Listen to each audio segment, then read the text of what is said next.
Shalom, selamat Paskah bagi kita semuanya, Bapak Ibu yang dikasihi oleh Tuhan. Berjumpa lagi dengan saya, penyuluh agama Kristen Protestan Kota Bengkulu. Hari ini saya akan memberikan satu renungan kajian Paskah bagi kita, sehingga sebagai setiap orang yang percaya kepada Kristus melihat, merasakan, bahkan mengalami bagaimana kuasa kebangkitan Yesus yang bisa memberikan kita semangat, pengharapan yang baru sebagai anak Tuhan untuk melayani dan mengikuti Yesus lebih sungguh-sungguh lagi. Yang menjadi dasar renungan firman Tuhan malam hari ini bagi kita semuanya terambil dari Yohanes pasal 20 ayat yang ke-9. Sebab selama itu mereka belum mengerti isi kitab suci yang mengatakan bahwa ia harus bangkit dari antara orang mati. Firman Tuhan ini kalau kita lihat dari Yohanes pasal 20 ayat 1 sampai 10 adalah konteks bagaimana kebangkitan Yesus yang dicatat oleh Injil. Jadi kebenaran sejarah berikan kita keterangan bagaimana sejarah Injil mencatat bahwa ada peristiwa kebangkitan Yesus Kristus, Juru Selamat, Tuhan, kita. Bapak Ibu, saudara yang dikasihi Tuhan, Yesus yang mati, Yesus yang tersalib, Yesus yang setelah 3 hari Yesus bangkit dari antara orang mati. Ini menjelaskan kepada kita ada kuasa kebangkitan bagi orang yang percaya. Karena Yesus bangkit dari antara orang mati, maka kalau kita lihat dari sini, ia harus bangkit dari antara orang mati. Ini menjelaskan, membuktikan bahwa Yesus bangkit seturut dengan kitab suci yang sudah dinubuatkan. Sebelum kematian Yesus, dia berulang kali mengatakan kepada para murid, mengatakan kepada rasul, orang-orang yang mengikutnya, bahwa sebelum kematiannya dia menceritakan bahwa dia akan bangkit dari antara orang mati. Ini maksudnya bahwa Yesus mengalahkan kematian. Yesus mengalahkan maut. Yang menjadi masalah bagi manusia adalah, masalah terbesar adalah dosa.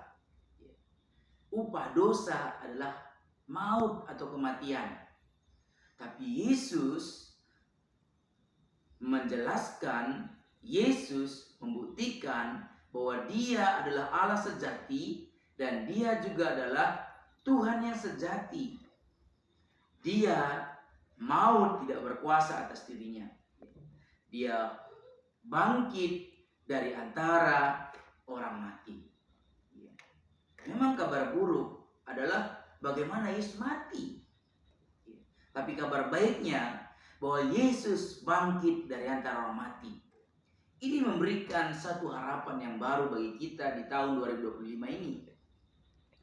Ini memberikan harapan bagi kita bahwa sebagai orang percaya Yesus yang bangkit, maka kita sebagai orang percaya memiliki kebangkitan, memiliki harapan, memiliki masa depan, memiliki hidup yang kekal karena Yesus bangkit dari antara mati.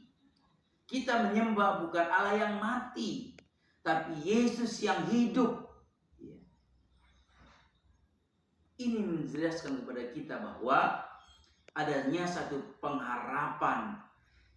Tidak sia-sia kepercayaan kita kepada Kristus. Kenapa? Karena Yesus bangkit mengalahkan maut. Jadi Bapak Ibu saudara yang dikasihi Tuhan, kita harus menikmati kita harus mengalami kuasa kebangkitan itu. Jadi kalau Yesus bangkit dari antara mati, maka ini memberikan pengharapan kepada kita. Iman kita atas kebangkitan Yesus, maka ini menjelaskan kepada kita bahwa inilah pondasi dasar iman orang percaya. Oleh sebab itu, karena kita mengalami kebangkitan Yesus, maka ini menjelaskan kepada kita bahwa kita pun memiliki kemenangan. Kemenangan atas maut. Yesus berkata, "Akulah kebangkitan dan hidup." Setiap orang yang percaya kepadaku, walaupun dia mati, dia akan menghidup. Ini menjelaskan kepada kita bahwa orang Kristen, orang yang percaya Kristus, memiliki hidup yang kekal karena Yesus hidup. Ini menjelaskan supaya setiap kita, Bapak Ibu yang dikasihi oleh Tuhan, supaya kita, pengharapan kita kepada Kristus ini mengingatkan kita supaya sebagai orang percaya maka memiliki kehidupan di dalam pengudusan. Sebagai orang percaya yang mengalami kuasa kebangkitan, maka kita memiliki penghidupan di dalam kekudusan. Maka hari lepas hari kehidupan kita semakin lebih baik. Yang selanjutnya yang terakhir bahwa Yesus yang bangkit ini memberikan kita satu pengharapan, satu jaminan bahwa di dalam Yesus, di dalam kebangkitan Yesus, bahwa setiap orang yang percaya kepada Dia, setiap orang yang percaya kepada kuasa kebangkitan Yesus, maka setiap orang itu memiliki landasan pondasi iman yang kuat. Iman kita tidak sia-sia, kepercayaan kita tidak sia-sia. Ibu, saudara yang dikasihi oleh Tuhan, sudahkah kita mengalami kuasa kebangkitan dalam hidup kita? Jadi, lewat kuasa kebangkitan ini, mari kita tidak usah takut menghadapi dunia ini. Ingat, Yesus bangkit dari antara mati, mengalahkan maut. Tidak usah kita takut. Jangan kita khawatir. Ketika kita merasa sendiri, kita jangan khawatir. Karena Yesus yang bangkit menyertai kita. Dia bangkit menyertai kita. Jangan kita khawatir. Jangan kita bimbang. Karena Allah beserta dengan kita. Dia menyertai kita, setiap kita yang percaya kepada-Nya. Jadi Bapak Ibu Saudara yang dikasihi Tuhan, tidak sia-sialah iman kita.